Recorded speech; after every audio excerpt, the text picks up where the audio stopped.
यीशु नाम,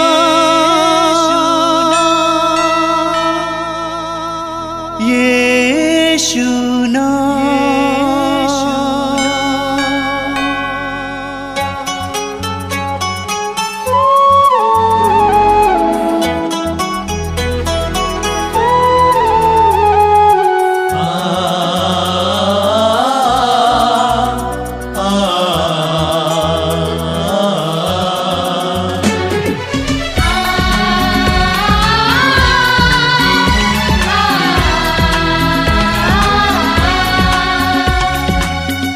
पूरब से पश्चिम तक, उत्तर से दक्षिण तक,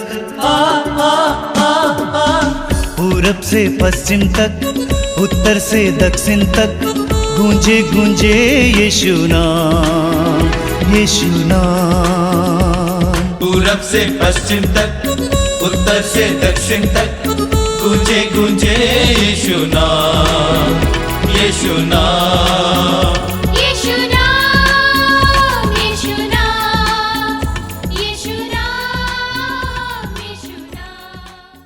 मेरे प्रिय भाई और बहनों, मैं बड़े आनंद के साथ आप सभी का इस मातृनाम सत्संग में स्वागत करता हूं। हम सब मिलकर प्रभु की स्तुति करेंगे, प्रभु के पवित्र वचन को सुनेंगे, प्रभु की आराधना करेंगे। इसमें हमारी भलाई है, हमारा कल्याण है। कई भाई बहन जो दुख लेकर मेरे पास आते हैं, मैं उनसे कहता हूं स्तुति करना शुरू करो। एक एक दुख के लिए, एक एक पीड़ा के लिए प्रभु को धन्यवाद देना शुरू करो। आप देखेंगे जैसे जैसे आप प्रभु को धन्यवाद देते जाएंगे, आपके जीवन के दुख हल्के होते जाएंगे। आप देखेंगे आपको चंगाई मिलेगी, विभिन्न प्रकार के बंधनों से आजादी मिलेगी। तो प्रभु की स्तुति करना हमारे लिए कल्याण की बात है।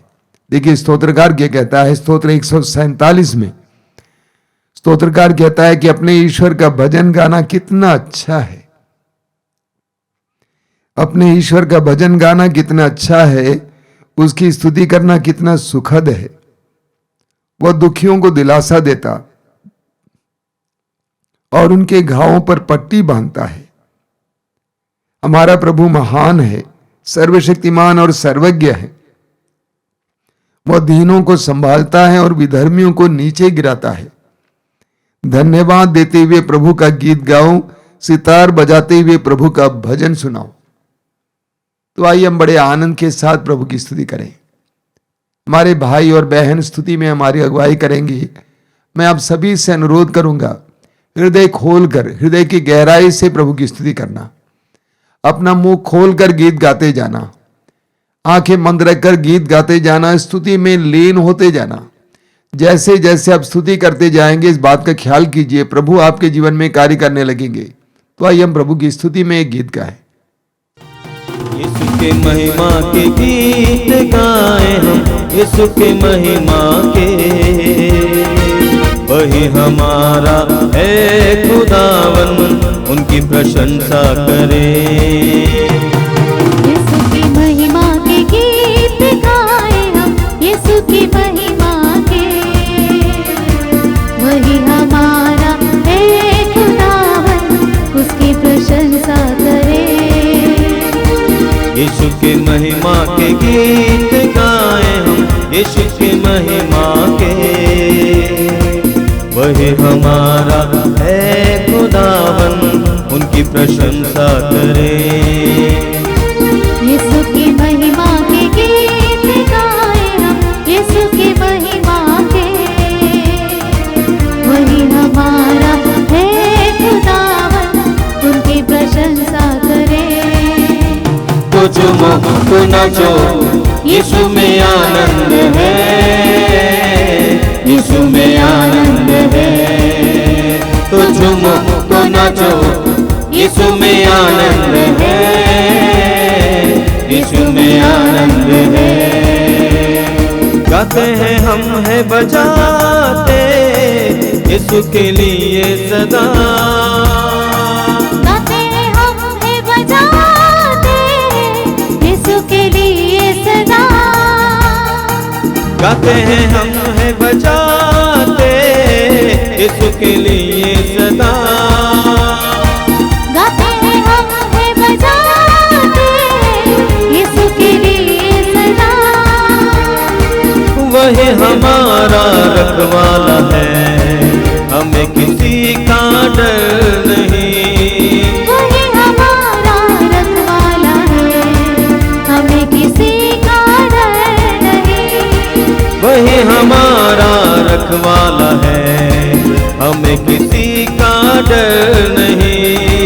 वही हमारा रखवाला है, हमें किसी का डर नहीं। तो झूमो तो नाचो, यीशु में आनंद है, यीशु में आनंद है। तो झूमो तो नाचो, यीशु में आनंद है, यीशु में आनंद है। यीशु की महिमा के गीत गाए हम, यीशु की महिमा के, वही हमारा है खुदावन, उसकी प्रशंसा करें। यीशु की महिमा के गीत गाए हम, यीशु की महिमा के, वही हमारा है खुदावन, उनकी प्रशंसा करें। पापों के दास्ता से भी उसने छुड़ाया हमें, पापों के दास्ता से भी उसने छुड़ाया हमें। पापों के दास्ता से भी उसने छुड़ाया हमें। पापों के दास्ता से भी उसने छुड़ाया हमें। वही हमारा मुक्तिदाता, अनंत जीवन का प्रभु। वही हमारा मुक्तिदाता, अनंत जीवन का प्रभु। ओ वही हमारा मुक्तिदाता, अनंत जीवन का प्रभु। वही हमारा मुक्तिदाता, अनंत जीवन का प्रभु। तो झूमो तो नाचो, यीशु में आनंद है, यीशु में आनंद है। तो झूमो तो नाचो, यीशु में आनंद है, यीशु में आनंद है। यीशु की महिमा के गीत, यीशु की महिमा के गीत गाए हम, यीशु की महिमा के, वही हमारा है खुदावन, उसकी प्रशंसा करें। यीशु की महिमा के गीत, यीशु की महिमा के गीत गाए हम, यीशु की महिमा के, वही हमारा है खुदावन, उसकी प्रशंसा करें। तो झूमो तो नाचो, यीशु में आनंद है, यीशु में आनंद है। तो झूमो तो नाचो, यीशु में आनंद है, यीशु में आनंद है। यीशु में आनंद है, यीशु में आनंद है, यीशु में आनंद है। Hallelujah hallelujah hallelujah hallelujah hallelujah. Yeshu की स्तुति, यीशु की आराधना, यीशु की महिमा हो। Hallelujah hallelujah hallelujah. यीशु तेरी आराधना, यीशु तेरी स्तुति प्रशंसा। Hallelujah hallelujah. सब मिलकर गाएंगे, प्रभु की स्तुति करेंगे। Hallelujah hallelujah hallelujah.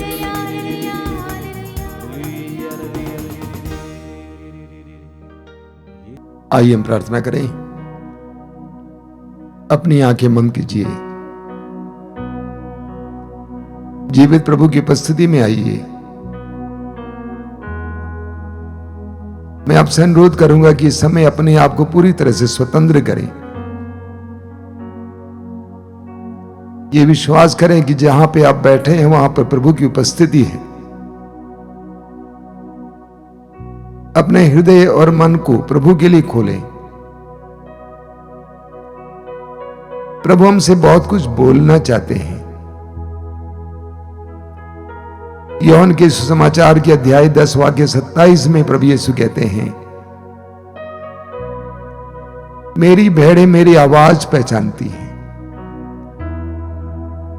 मैं उन्हें जानता हूं और वे मेरा अनुसरण करती हैं। हमें प्रभु की आवाज सुनने और पहचानने की जरूरत है। अपने आप को शांत कीजिए, प्रभु की उपस्थिति का एहसास कीजिए। प्रभु आपके पास आ रहे हैं। आज इस सत्संग के दौरान प्रभु आपके जीवन में और आपके परिवार के जीवन में आ रहे हैं। उनके लिए कुछ भी असंभव नहीं है। वो आपकी पीड़ाओं को जानते हैं,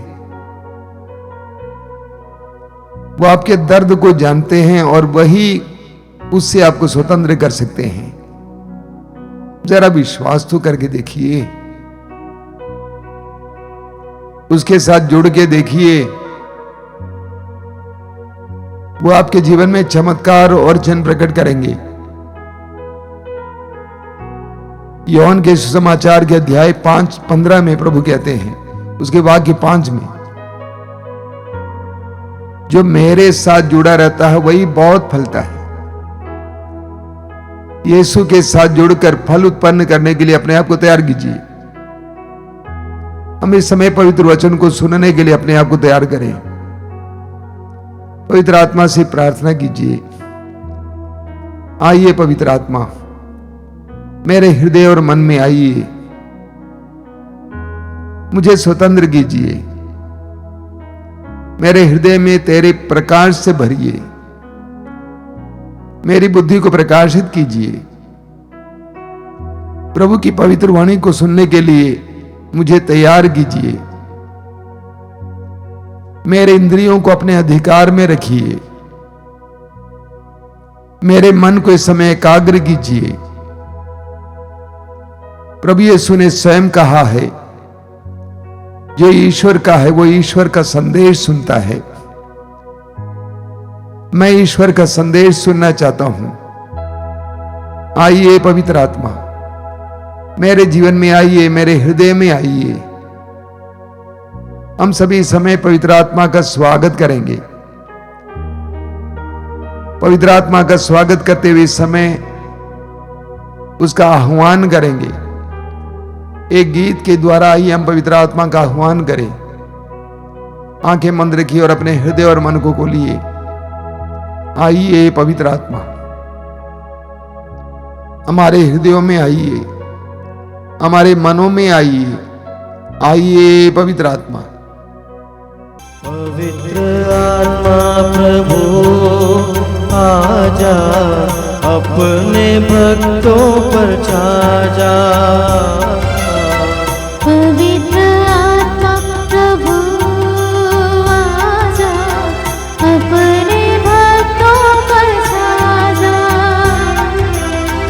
पवित्र आत्मा प्रभु आजा, अपने भक्तों पर छा जा। पवित्र आत्मा प्रभु आजा, अपने भक्तों पर छा जा। हमको पावन बना दे, दिल में ज्योति जला दे।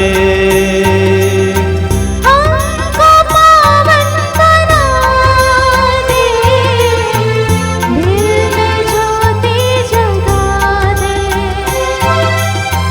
हमको पावन बना दे, दिल में ज्योति जला दे। हमको पावन बना दे, दिल में ज्योति जगा दे। पवित्र आत्मा प्रभु आजा, अपने भक्तों पर छा जा। आजा पवित्र आत्मा प्रभु आजा, अपने भक्तों पर छा जा। प्रेम के साक्षी बने हम, ज्वाला जगा दे। प्रेम के साक्षी बने हम, ऐसी ज्वाला जगा दे। प्रेम के साक्षी बने हम, ऐसी ज्वाला जगा दे। प्रेम के साक्षी बने हम, ऐसी ज्वाला जगा दे। पवित्र आत्मा प्रभु आजा, अपने भक्तों पर छा जा। आजा पवित्र आत्मा प्रभु आजा, अपने भक्तों पर छा जा। अपनी आंखें खोलिए। मेरे प्रिय भाई और बहनों, हम इस आगमन के पवित्र काल में हैं। मैं प्रभु को धन्यवाद देता हूं कि बहुत सारे विश्वासी भाई बहन, मसीही भाई बहन इस आगमन काल में बड़े उत्साह के साथ प्रभु के जन्मोत्सव के लिए अपने आप को तैयार कर रहे हैं।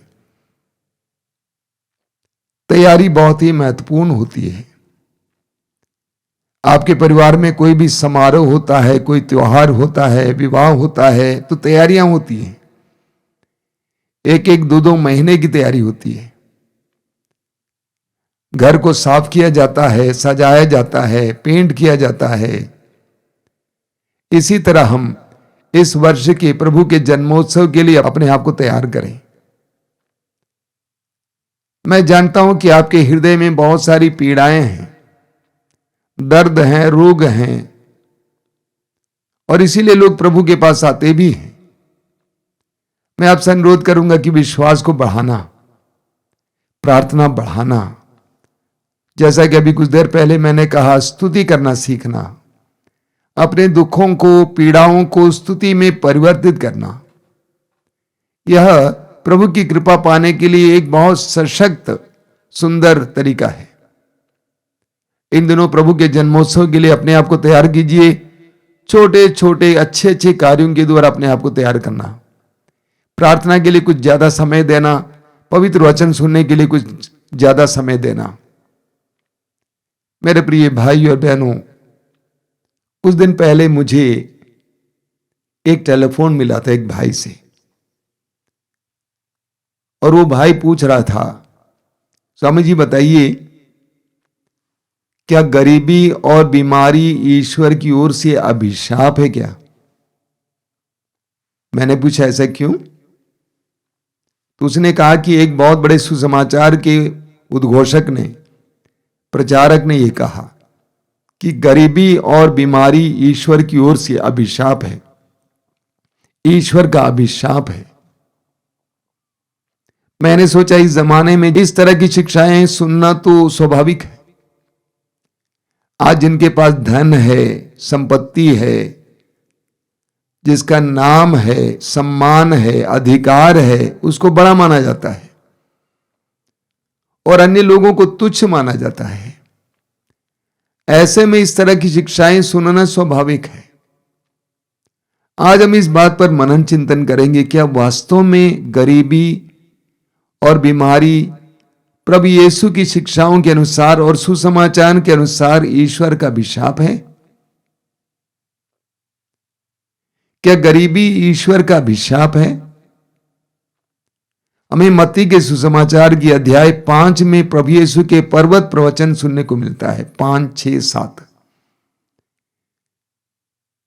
इसको प्रभु यीशु का घोषणा पत्र माना जाता है।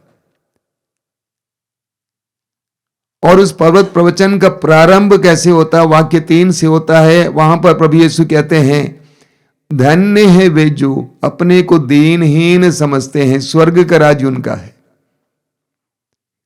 धन्य है वे जो अपने को दीनहीन समझते हैं, प्रभु कहते हैं धन्य हैं, यानी महान हैं। अंग्रेजी में ब्लेसेड, हैप्पी। धन्य है वे जो अपने को दीनहीन समझते हैं, लूकस के सुसमाचार के अध्याय 6 उसके वाक्य 20 में स्पष्ट शब्दों में सीधे प्रभु कहते हैं, धन्य है वे जो दरिद्र हैं। प्रभु यीशु कहते हैं जो दरिद्र हैं वे महान हैं। संसार किसे महान मानता है? जो अमीर हैं, जो ताकतवर हैं। लेकिन प्रभु कहते हैं कि वे महान हैं जो दरिद्र हैं। यीशु का जन्म कहां हुआ था? एक गौशाले में, जानवरों के बीच, गंदगी में, बदबू में, और यीशु ने उस गौशाले को ही महल बना दिया। यीशु कहां पले बढ़े? एक बढ़ई के घर पे। सुसमाचारों में हम पढ़ते हैं कि लोग कहते थे कि एक बढ़ई है, ये बढ़ई का बेटा है। उस जमाने में बढ़ई का क्या दर्जा था? आज भी क्या दर्जा है? प्रभु यीशु गरीबी में पले बढ़े। यीशु के शिष्य किस तरह के लोग थे? कम से कम 6 जन तो मछुए थे। गरीब, संसार की दृष्टि में तुच्छ, ऐसे लोगों को यीशु ने अपने शिष्य बनाया। अगर गरीबी ईश्वर का अभिशाप है, इसका मतलब अमीरी आशीष है। कि वास्तव में अमीरी आशीष है? यीशु क्या सिखाते हैं? लूकस के सुसमाचार के अध्याय 16 में हमें एक बहुत सुंदर दृष्टांत पढ़ने को मिलता है। प्रभु यीशु कहते हैं एक अमीर के बारे में और एक गरीब के बारे में। अमीर अच्छे कपड़े पहनता था, दावत उड़ाया करता था, और उसके फाटक पर एक गरीब पड़ा हुआ था। उसके शरीर में फोड़े थे, कुत्ते चाटते थे, और वो सोचता था कि मुझे इस अमीर के यहां से थोड़ा सा भोजन मिलता। प्रभु यीशु ने उस गरीब को नाम दिया, उसका नाम था लाजरुस। समाज में किसका नाम जाना जाता है? अमीरों का नाम जाना जाता है, गरीबों का नाम नहीं जाना जाता है। गरीबों को क्या क्या टाइटल देते हैं लोग, कैसे लोग पुकारते हैं। दोनों मर गए। लाजरुस मर गया। वचन में लिखा हुआ है कि स्वर्गदूत उठाकर उसे इब्राहिम के गोद में रख दिया। और धनी मर गया और गाड़ा गया और अधोलोक में गया। देखिए, ये प्रभु का दृष्टांत है। वो अधोलोक में गया और उसने इब्राहिम से कहा कि इब्राहिम लाजरुस से कहिए कि वो आकर मेरे होंठों को ठंडा कर दे। तो इब्राहिम क्या कहता है? वचन में क्या लिखा हुआ है? लूकस अध्याय 16 उसके वाक्य 25 में लिखा हुआ है, इब्राहिम ने उससे कहा, बेटा याद रखो कि तुम्हें जीवन में सुख ही सुख मिला था और लाजरुस को दुख ही दुख। अब उसे यहां सांत्वना मिल रही है और तुम्हें यंत्रणा मिल रही है। हमें लूकस के सुसमाचार के अध्याय 18 में पढ़ने को मिलता है। उसके वाक्य 24 और 25 में प्रभु यीशु ने कहा, धनियों के लिए ईश्वर के राज में प्रवेश करना कितना कठिन है। ये मैं नहीं कह रहा हूं, प्रभु यीशु कह रहे हैं। धनियों के लिए ईश्वर के राज में प्रवेश करना कितना कठिन है। सुई के नाके से होकर ऊंट का निकलना अधिक सहज है, किंतु धनी का ईश्वर के राज में प्रवेश करना कठिन है।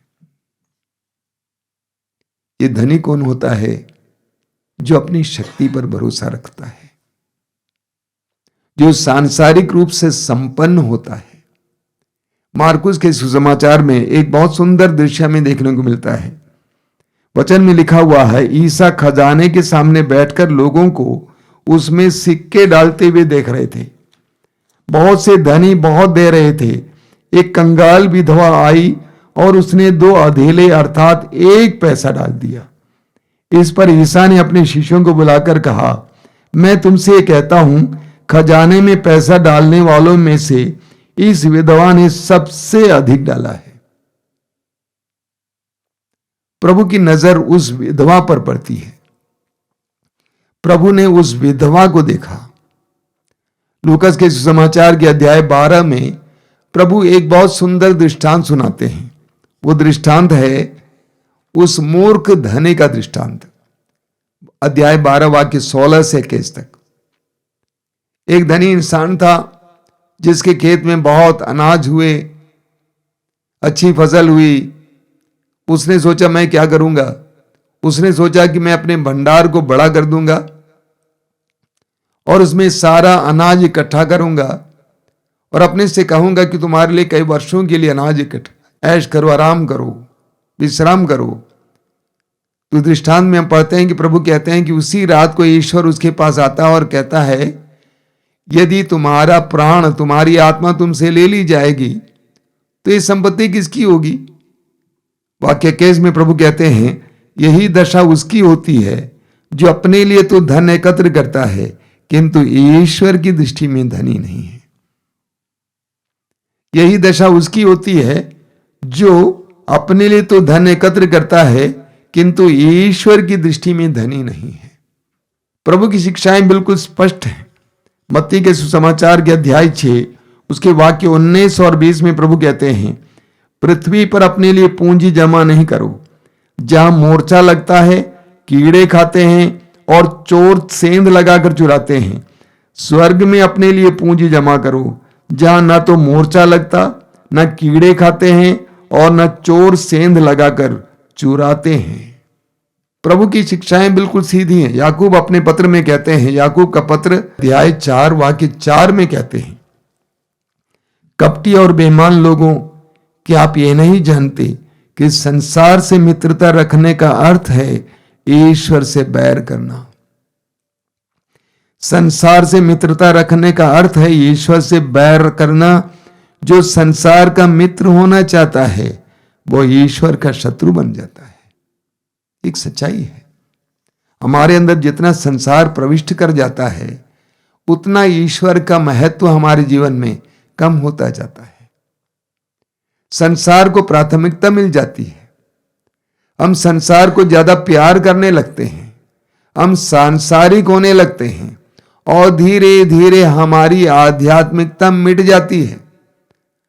हम नहीं, कम से कम हमारी आने वाली पीढ़ी में से आध्यात्मिकता पूरी तरह से मिट जाएगी अगर हम सांसारिक हो जाएंगे तो। देखिए याकूब उसी पत्र के अध्याय 2 वाक्य 5 में कहते हैं, प्यारे भाइयों सुन लें, क्या ईश्वर ने उन लोगों को नहीं चुना है जो संसार की दृष्टि में दरिद्र हैं, जिससे वे विश्वास के धनी हो जाएं और उस राज्य के उत्तराधिकारी बने जिसे उसने अपने भक्तों को प्रदान करने की प्रतिज्ञा की है।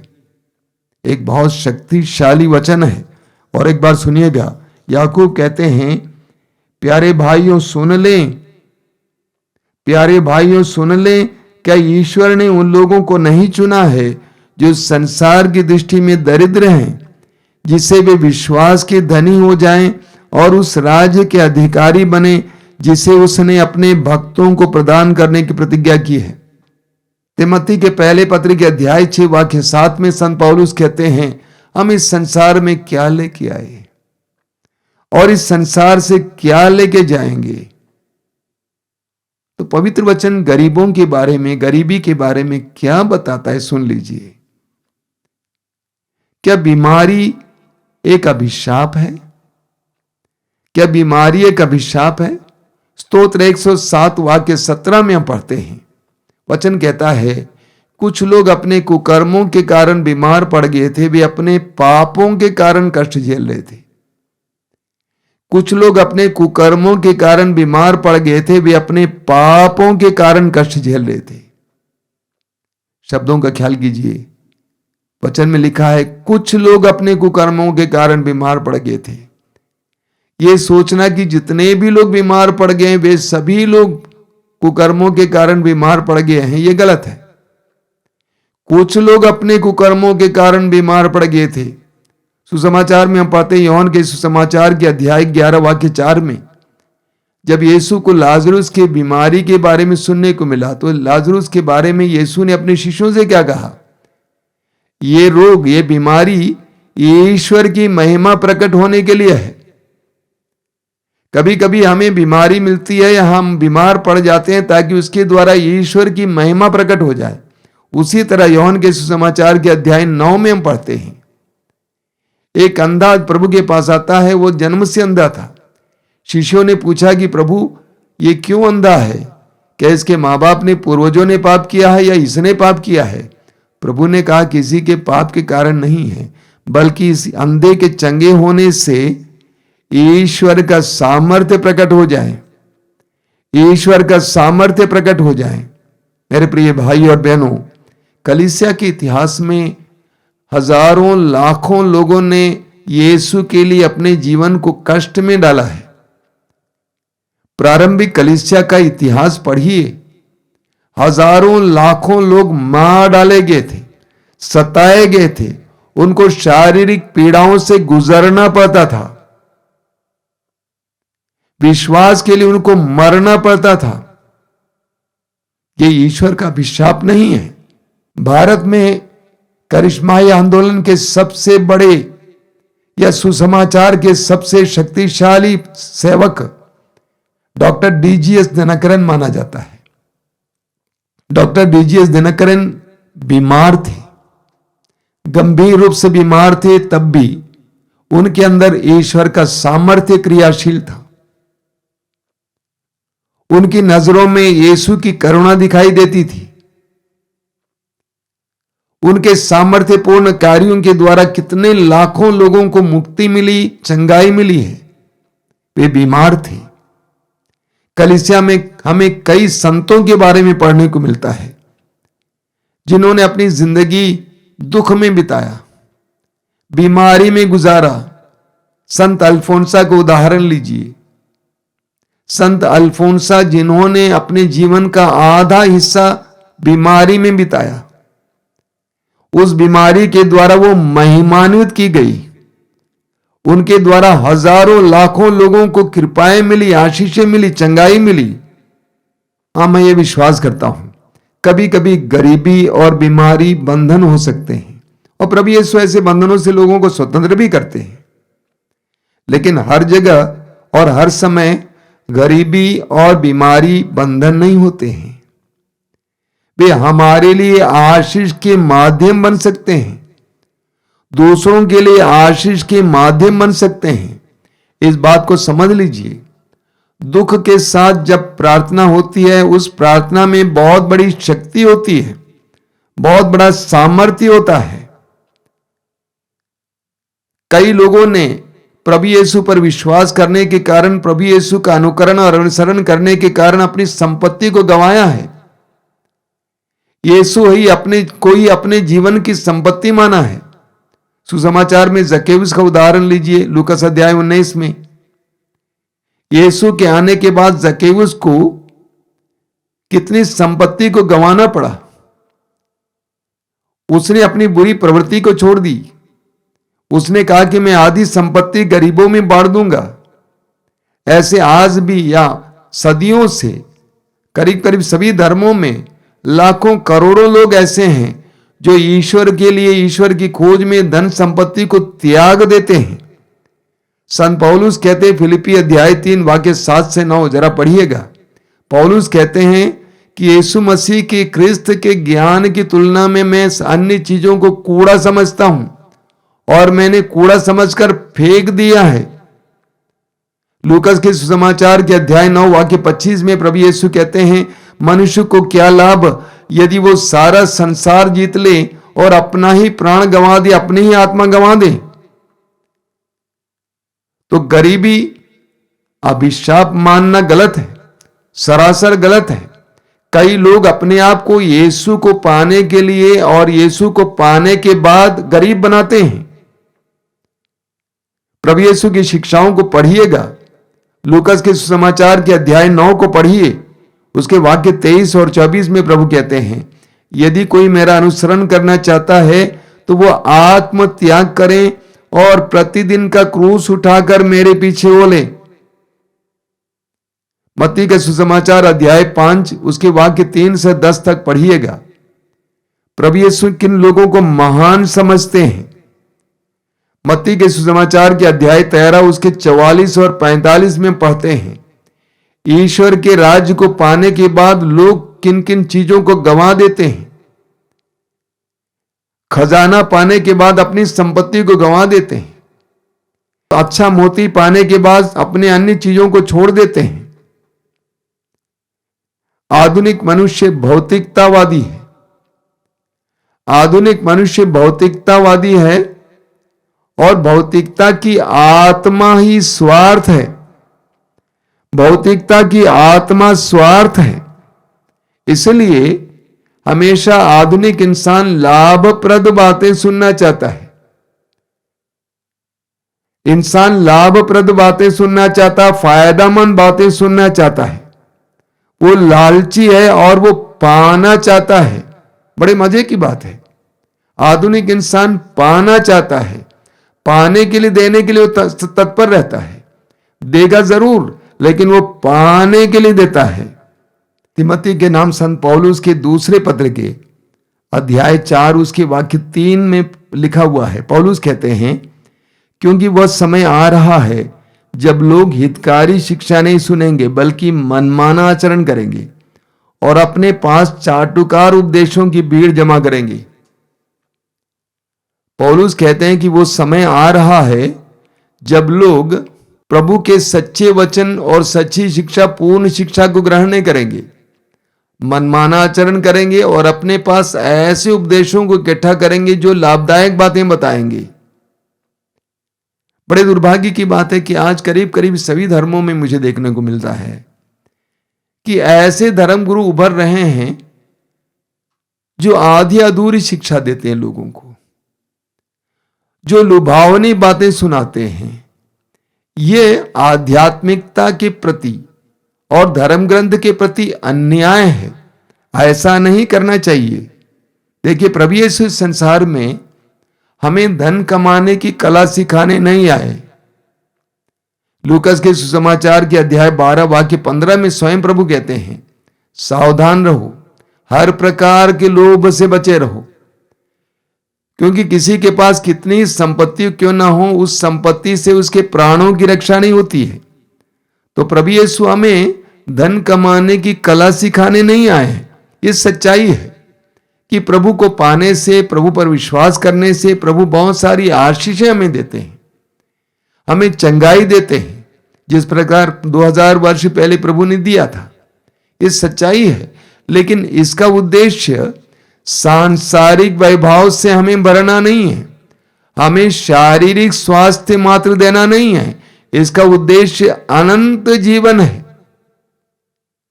यीशु इस संसार में आए, अपने वचनों और कार्यों के द्वारा, अपने दुख भोग, मृत्यु और पुनरुत्थान के द्वारा हमें अनंत जीवन के लिए योग्य बनाया है।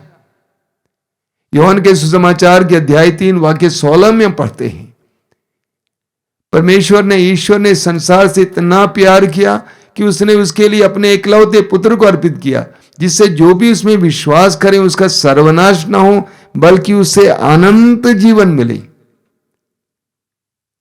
यीशु के संसार में आने, यीशु के कार्यों का मकसद ये था, उद्देश्य ये था अनंत जीवन।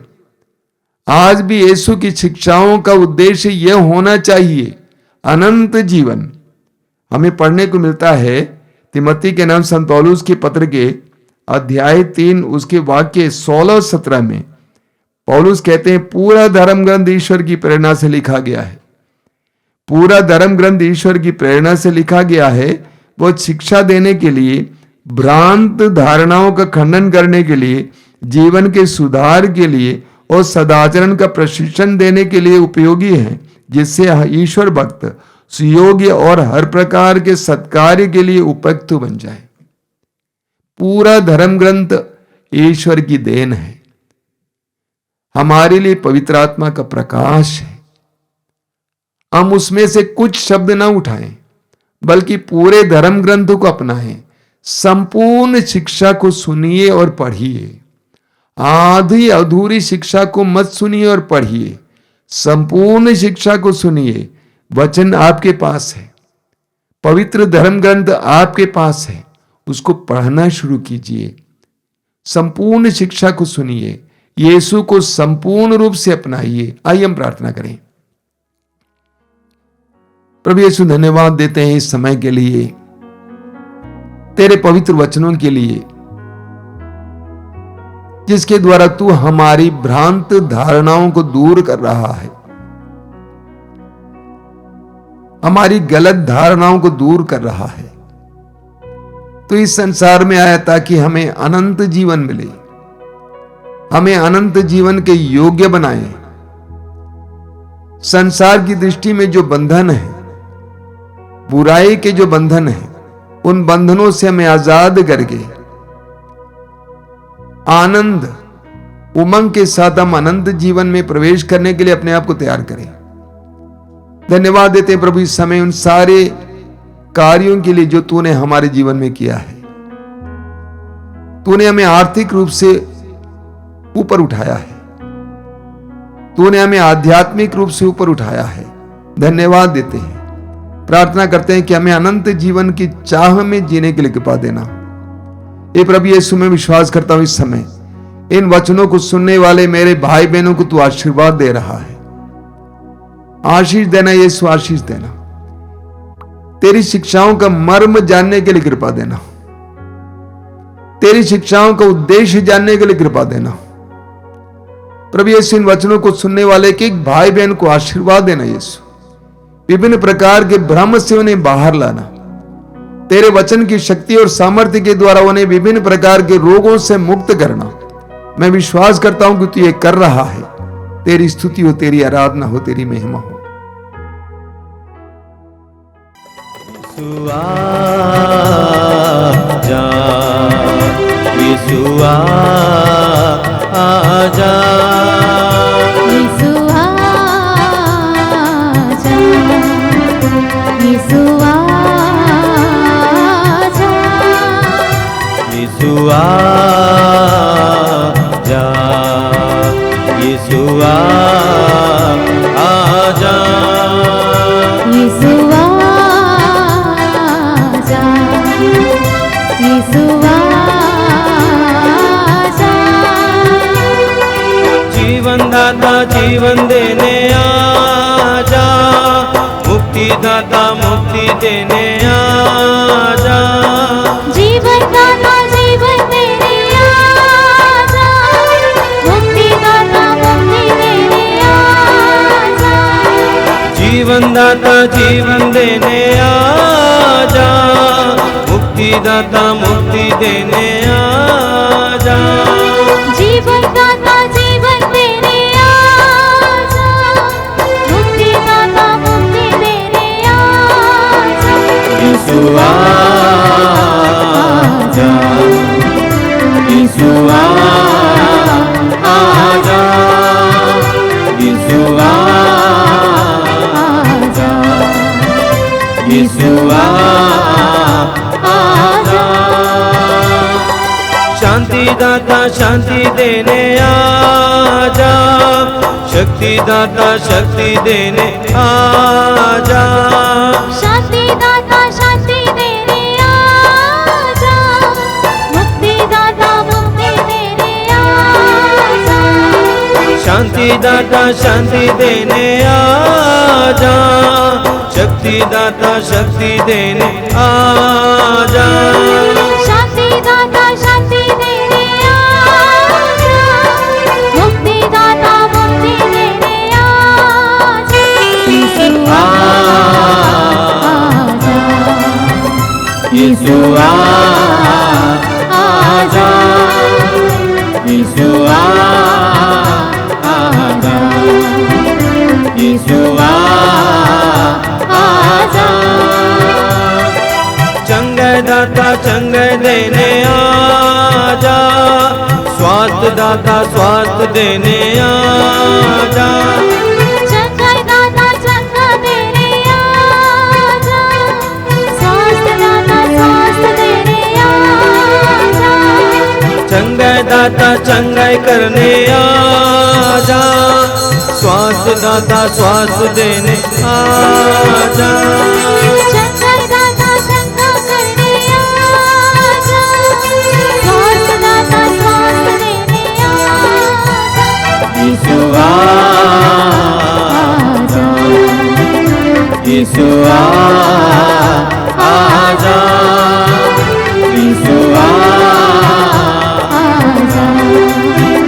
यीशु आजा। आनंद दाता आनंद देने आजा, जो ज्योति दाता ज्योति देने आजा।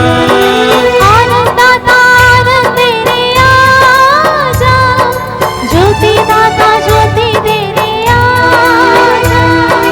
आनंद दाता आनंद देने आजा, ज्योति दाता ज्योति देने आजा।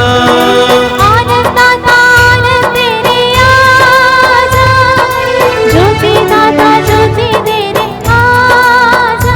यीशु आजा, यीशु आजा, यीशु यीशु का स्वागत कीजिए। यीशु आजा, सब मिलकर गाएंगे। यीशु आजा, यीशु अपने दिल में स्वागत कीजिए। यीशु आजा, यीशु आजा, यीशु आजा, यीशु आजा, सब मिलकर गाएंगे। यीशु आजा, ताली बजाकर गाइए। यीशु आजा, और एक बार गाएं। यीशु आजा, यीशु आजा। Hallelujah hallelujah hallelujah hallelujah hallelujah hallelujah. सब मिलकर स्तुति करेंगे ऊंची आवाज में, ऊंचे स्वरों में। Hallelujah hallelujah hallelujah hallelujah hallelujah. Yeshu तेरी महिमा, यीशु तेरी स्तुति, यीशु तेरी आराधना। हालेलुया हालेलुया हालेलुया हालेलुया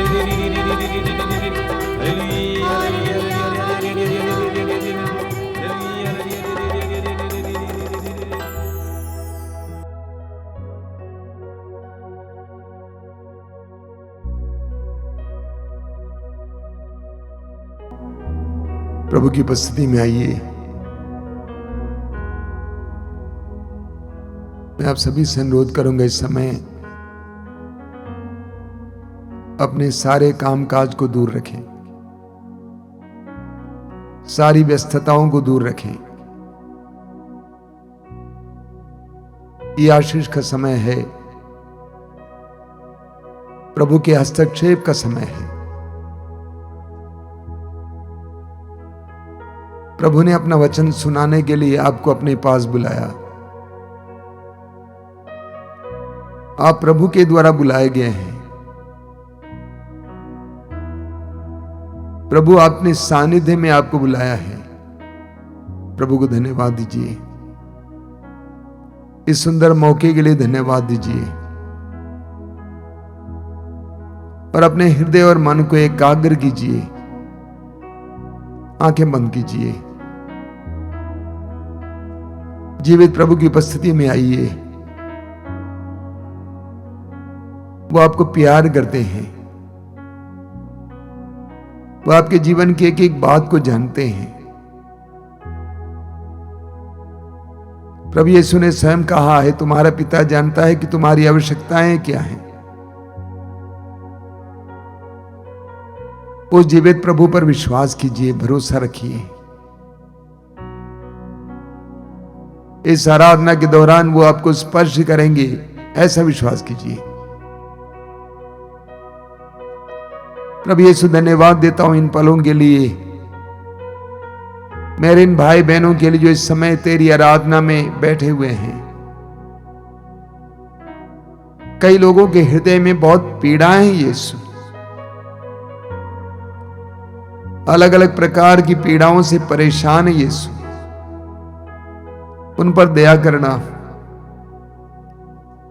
उनके शारीरिक पीड़ाओं को तू जानता है। परिवार में जो हो रहा है तू जानता है। उनके अंदर कितनी निराशा है तू जानता है। दया करना यीशु, दया करना। अपनी आत्मा के द्वारा उन्हें स्पर्श करना यीशु, स्पर्श करना।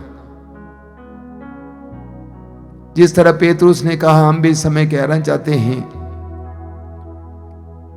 हम जाएं तो कहां जाएं, तेरे ही वचनों में अनंत जीवन का संदेश है। हम कहां जाएं यीशु। एक एक भाई बहन पर आशीर्वाद देना यीशु आज के दिन। आइए मेरे भाई और बहनों, हम हृदय खोलकर प्रभु की आराधना करें, प्रभु की स्तुति करें।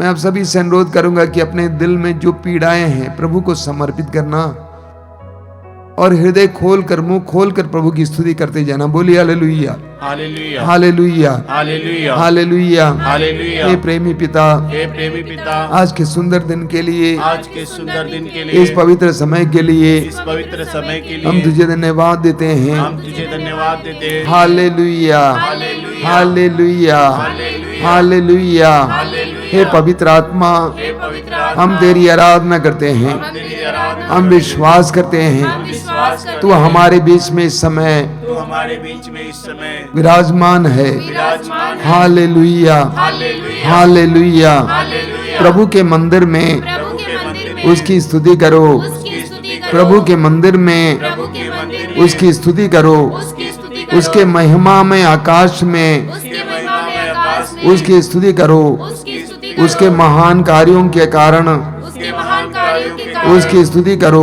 उसकी स्तुति करो। Hallelujah, hallelujah, hallelujah. हालेलुया। उसके परम प्रताप के कारण उसके परम प्रताप के कारण उसकी स्तुति करो। उसकी स्तुति करो। तुरही फूंकते हुए तुरही फूंकते हुए उसकी स्तुति करो। उसकी स्तुति करो। वीणा और सितार बजाते हुए वीणा और सितार बजाते उसकी स्तुति करो। उसकी स्तुति करो। ढोल बजाते हुए, ढोल बजाते हुए, नृत्य करते हुए नृत्य करते हुए उसकी स्तुति करो। उसकी स्तुति तानपुरा और बांसुरी बजाते हुए करो। और बांसुरी बजाते उसकी स्तुति करो। उसकी स्तुति झांझों की ध्वनि पर झांझों की ध्वनि उसकी स्तुति करो। उसकी स्तुति करो। विजय की झांझों को बजाते हुए विजय के झांझों को बजाते हुए उसकी स्तुति करो। उसकी स्तुति करो। Hallelujah, hallelujah, hallelujah. हालेलुया। सभी प्राणी सभी प्राणी प्रभु की स्तुति करें। प्रभु की स्तुति करें। Hallelujah, hallelujah, hallelujah, hallelujah, hallelujah. Hallelujah. Yeshu तेरी आराधना हो, यीशु की आराधना, यीशु तेरी स्तुति हो। यीशु तेरी स्तुति, हालेलुया,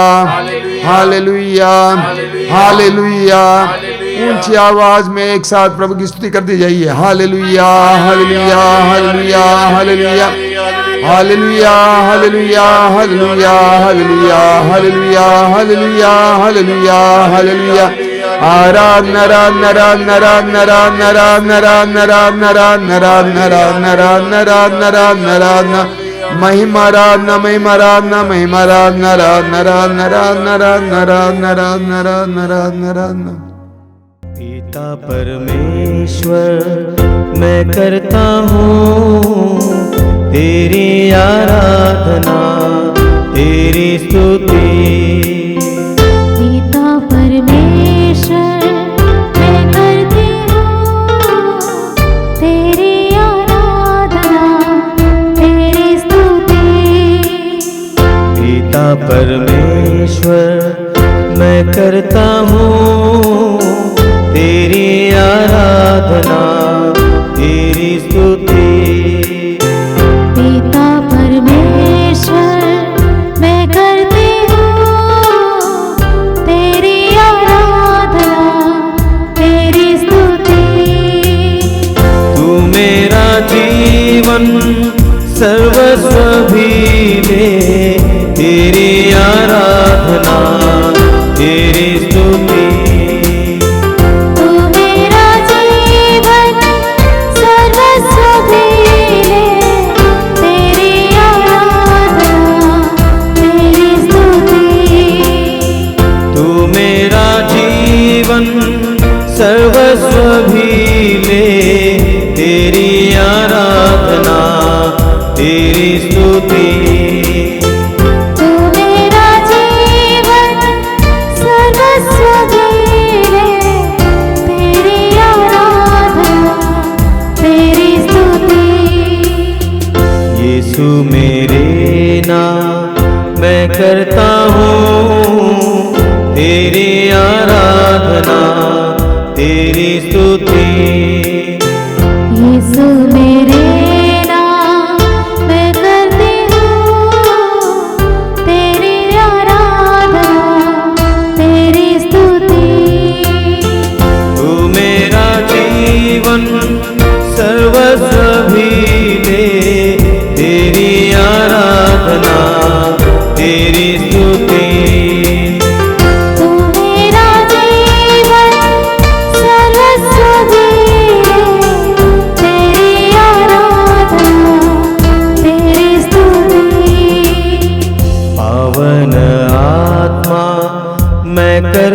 हूँ तेरी आराधना तेरी स्तुति।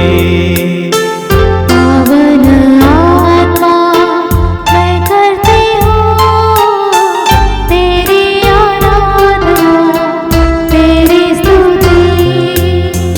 तू मेरा जीवन सर्वस्व भी ले तेरी आराधना तेरी स्तुति। तू मेरा जीवन सर्वस्व भी ले तेरी आराधना तेरी स्तुति। तू मेरा जीवन सर्वस्व भी ले तेरी आराधना तेरी स्तुति। तेरी आराधना तेरी स्तुति। तेरी आराधना तेरी स्तुति। तेरी आराधना तेरी स्तुति। अपनी आंखें खोलिए मेरे प्रिय भाई और बहनों। यीशु ने अपने पवित्र वचन में कहा है, जो ईश्वर का है वो ईश्वर का संदेश सुनता है,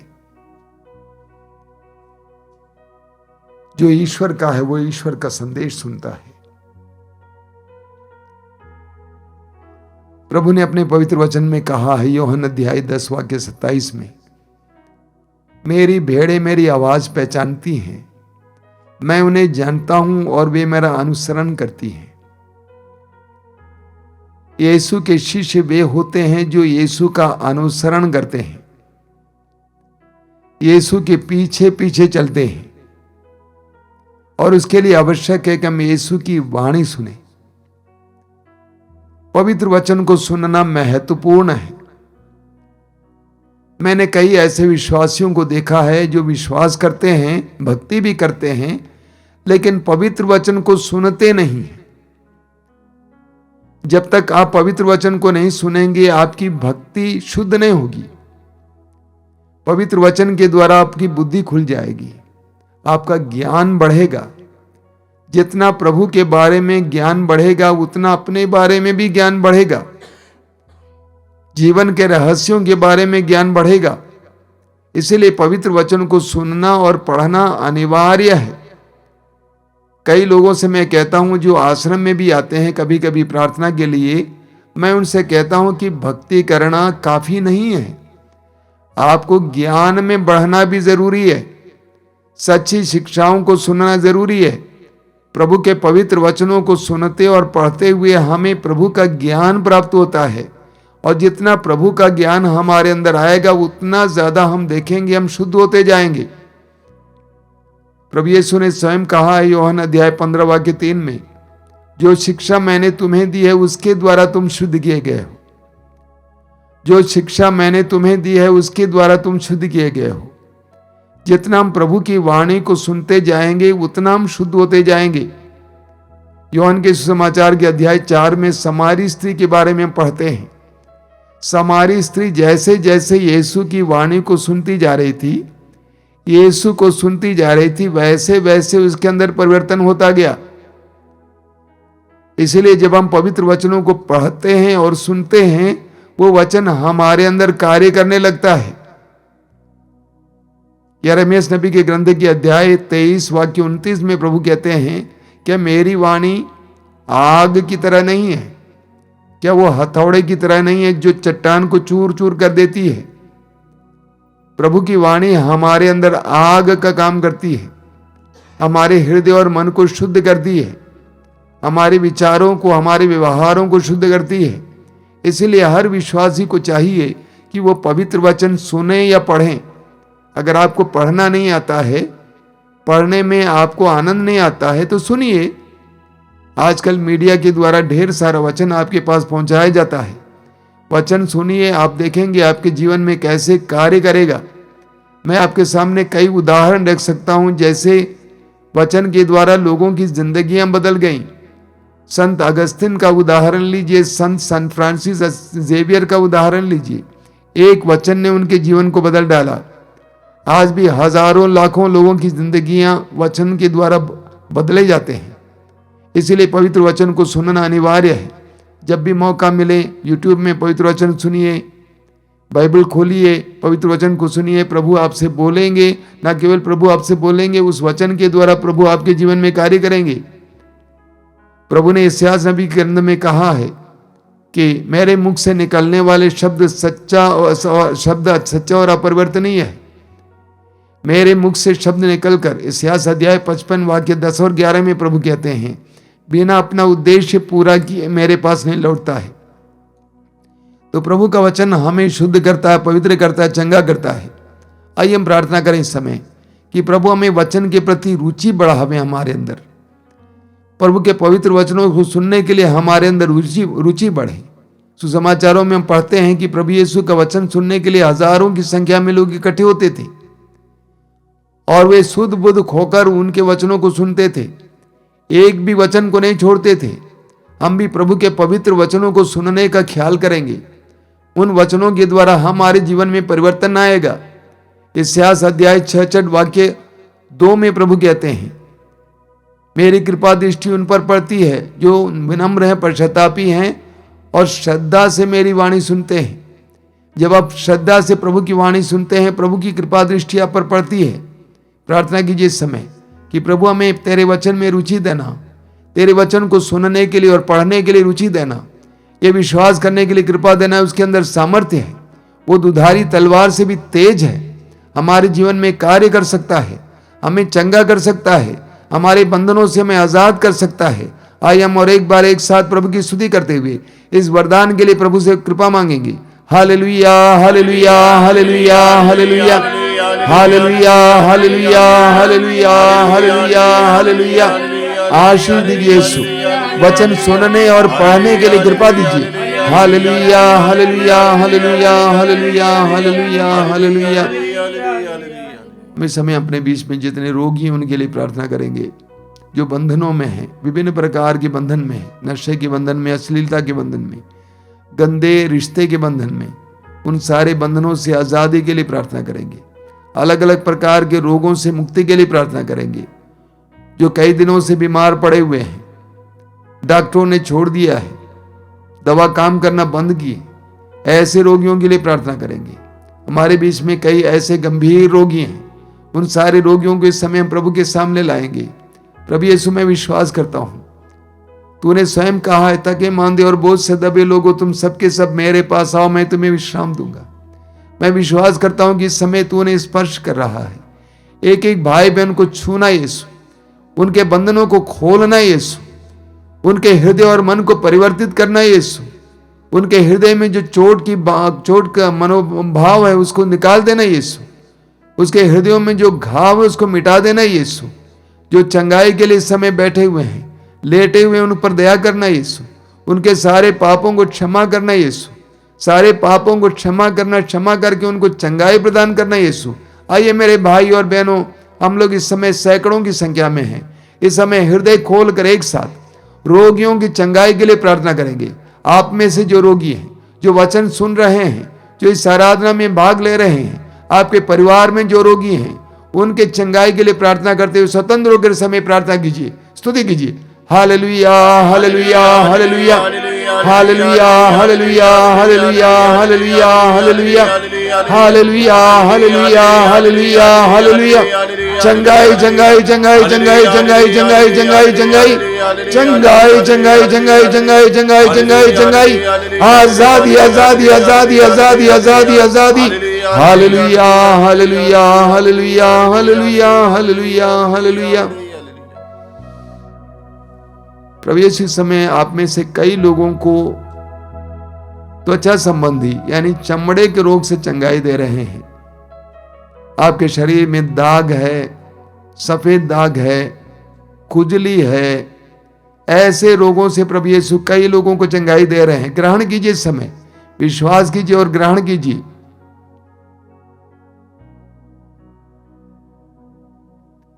कई रोगी ऐसे हैं जिनके शरीर में बराबर कंपन होता है, शरीर में कंपन होता है, इलाज करते करते थक गए, यीशु के अधीन हो जाइए। प्रभु यीशु आपको चंगाई दे रहे हैं, आप उसको ग्रहण करेंगे, दूसरों को बताएंगे।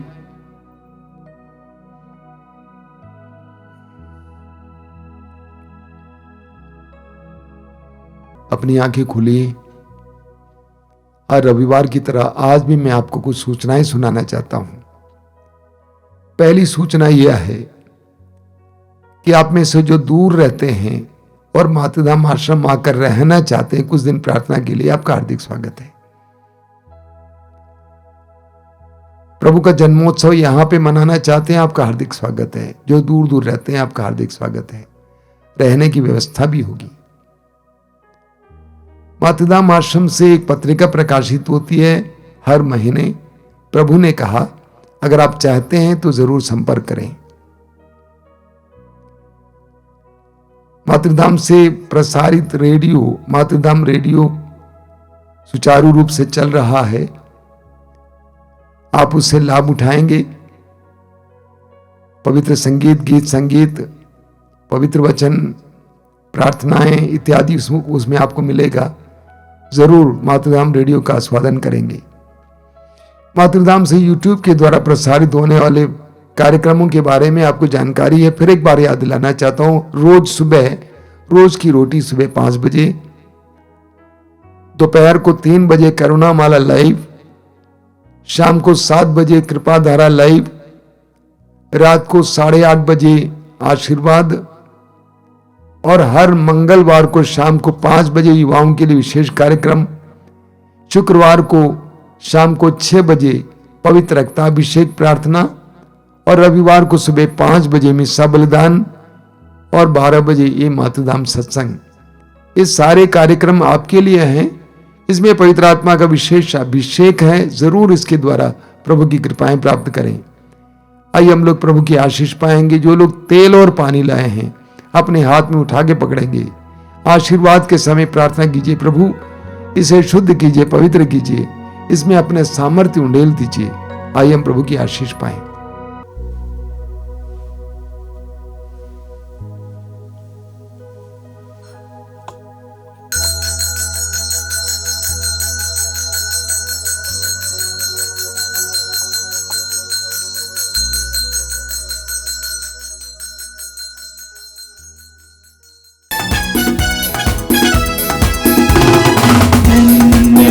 प्रभु जी, धन्यवाद प्रभु जी, धन्यवाद प्रभु जी, धन्यवाद प्रभु जी। उसने हमारे जीवन में आशा जगाई है।